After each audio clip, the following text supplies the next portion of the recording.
Salut tout le monde, soyez les bienvenus sur ma chaîne. Bref, voici une nouvelle vidéo. Aujourd'hui, les types de textes. Le texte n'a qu'un seul type, qui est plusieurs types de textes. Donc, alors, pour type de texte, je vais vous parler de 6 types de textes. Alors, maintenant, un texte qui est narratif.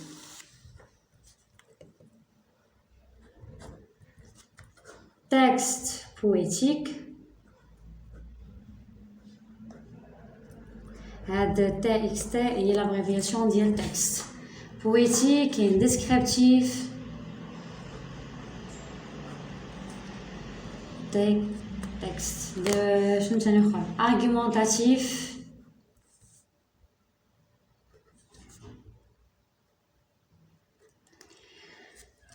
Plus tard.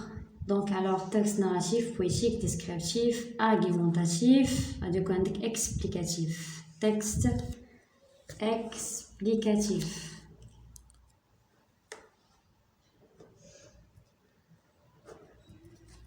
Donc, il me reste le dernier, c'est le texte. Un contexte dialogal.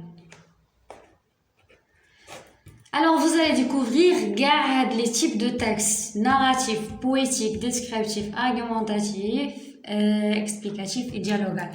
Donc, on va commencer par ce qu'on appelle un texte narratif. D'accord? La première des choses, le texte narratif, c'est quoi un texte narratif? Et sert à quoi le texte narratif? Tout ça, nous allons le découvrir tout de suite, bien sûr.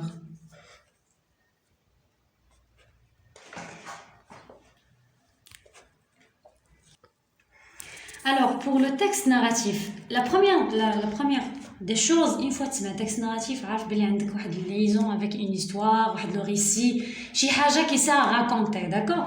Donc, texte narratif sert à raconter une histoire. C'est un texte narratif. D'accord, à dire une fois que tu as un texte narratif, tu as une histoire, récit. D'abord, je vais vous dire le genre les radicaux. Donc, c'est des événements, donc une histoire, des événements imaginaires, réels ou documentaires, ainsi de suite. Donc, ce qui est important, le texte narratif sert à raconter une histoire, ce que vous devez retenir. Donc, on a les principes caractéristiques de ce type. شنو هما les principes? Donc, هنا باش كنهضر على les caractéristiques هي باش كيتميز هذا التكست باش كيتميز هذا لو تكست narratif. شنو هما les caractéristiques? La première des choses هي la narration. عندك la narration se fait soit à la première personne, soit à la troisième personne ou à la troisième personne. C'est la première caractéristique, d'accord? Deuxièmement, le narrateur, celui qui raconte, donc le narrateur est immense. Et imma qui est participant, ça veut dire il fait partie de l'histoire, ou là qui est hors de l'histoire et qui est à l'extérieur. Donc soit qui est à l'intérieur, soit qui est à l'extérieur. باش نقول à l'intérieur, هنا كيكون عندك le point de vue qui est interne. ياك ومني كيكون تنهضر على l'extérieur يعني تكون عندك un point de vue qui est extérieur ou bien externe. وعاد كيكون omniscient, c'est-à-dire il ne fait ni partie l'extérieur ni à l'intérieur, c'est ce qu'on appelle omniscient, d'accord? Plus tard كتجي les personnages. Donc, même si tu as un tel récit ou bien une histoire, mais quand tu as des personnages, c'est impossible. Donc, d'abord, il y a des personnages qui ont un personnage ou bien deux, trois qui sont principaux ou qui ont d'autres personnages qui sont secondaires. Plus tard, ce qui vient après, on a les événements. les événements, au moins les actions, les péripéties, et ainsi de suite. Les événements, les actions, les péripéties, tout ce qui concerne le développement de l'histoire. Donc, l'histoire, le développement de l'histoire. Donc, on a ce qu'on appelle les péripéties.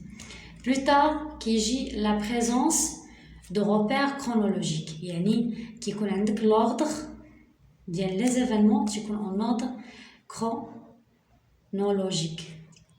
يعني ميمكنش انت تبدا واحد الحدث من الاول ترجعو هو الاخر ولا الاخر ترجعو هو الاول امبوسيبل يعني كيكون عندك واحد لوردر كي chronologique. Plus tard qui la dernière caractéristique les pronoms. C'est fini. Alors, on a les caractéristiques qui servent pour le type de texte qui est narratif. Donc, la première des choses, la narration qui se fait à la première personne ou bien à la troisième. Le narrateur, soit qui est à l'intérieur de l'histoire, soit à l'extérieur. Plus tard, quelqu'un omniscient et neutre, il ne fait pas partie. Les personnages, les événements, les actions, les péripéties, l'ordre chronologique et les pronoms. Maintenant, passons à la basique de l'histoire. Les temps. Tu connais dans un récit, tu connais 3 temps. Dans un récit, à trois temps. Donc, alors, je nomme les temps les qui indiquent le début, le milieu, puis la fin. D'accord? Donc, il y en a 3 temps, qui est le début, milieu, la fin. Le début, le milieu, la fin, qui donne une telle traduction, le schéma narratif.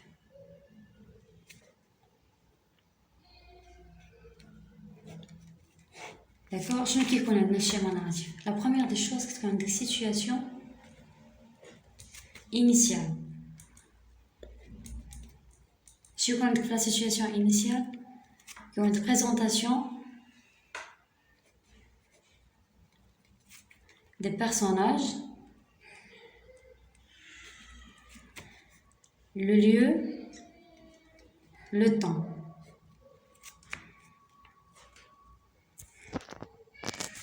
Donc, plus tard, ce qui vient, l'événement déclencheur. C'est quoi l'événement déclencheur? L'événement déclencheur.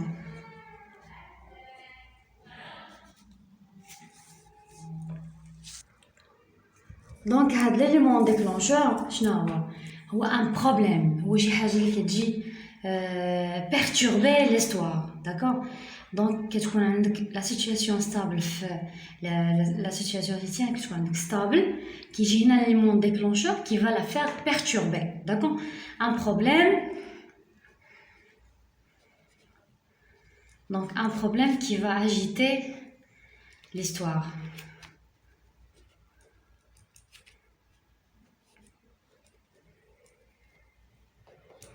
Donc, c'est ce qu'on appelle l'événement déclencheur. Donc, un problème ou l'action qui va déclencher ou bien mettre en déséquilibre l'histoire. Donc, c'est ça ce qu'on appelle un élément déclencheur. Donc, plus tard, ce qui vient, voit le nœud. Ça veut dire quoi le nœud? Le nœud, où est le développement de l'histoire.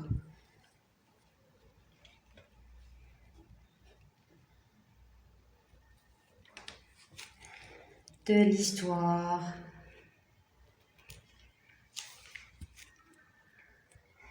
Développement de l'histoire. Généralement, on a les aventures, les personnages, les péripéties, les réactions des personnages face aux problèmes. Ils font partie d'une. D'accord? Plus tard, qui gît le dénouement. Le dénouement. Je ne sais pas le dénouement. Tu connais la fin les actions ou la réaction. Donc, qui connaît la solution. Les problèmes liés au problème. اللي يوقعوا في هذا l'élément déclencheur.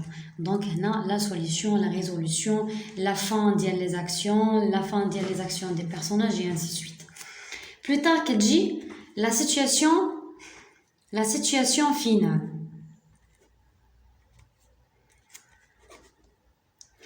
Alors la situation finale, qu'est-ce que vous avez ici? Il y a la conclusion, la fin de l'histoire.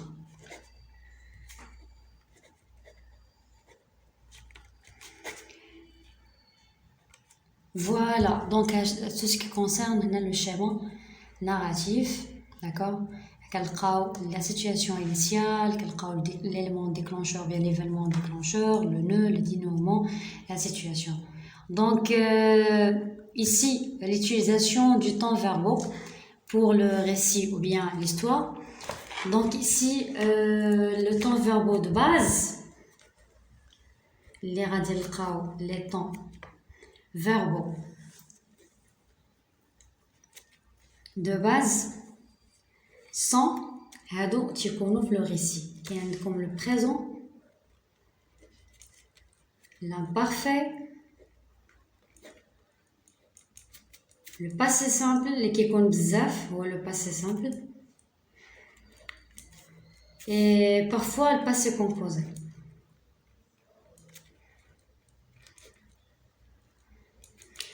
Donc ce que vous devez retenir pour le texte narratif, les éléments, la situation initiale, l'élément déclencheur, le nœud, le dénouement, situation finale. Plus tard, les temps verbaux, les qui connaissent le récit, mais qui connaissent le futur proche, le passé récent, mais qui connaissent le présent, l'imparfait, le passé simple, le passé composé.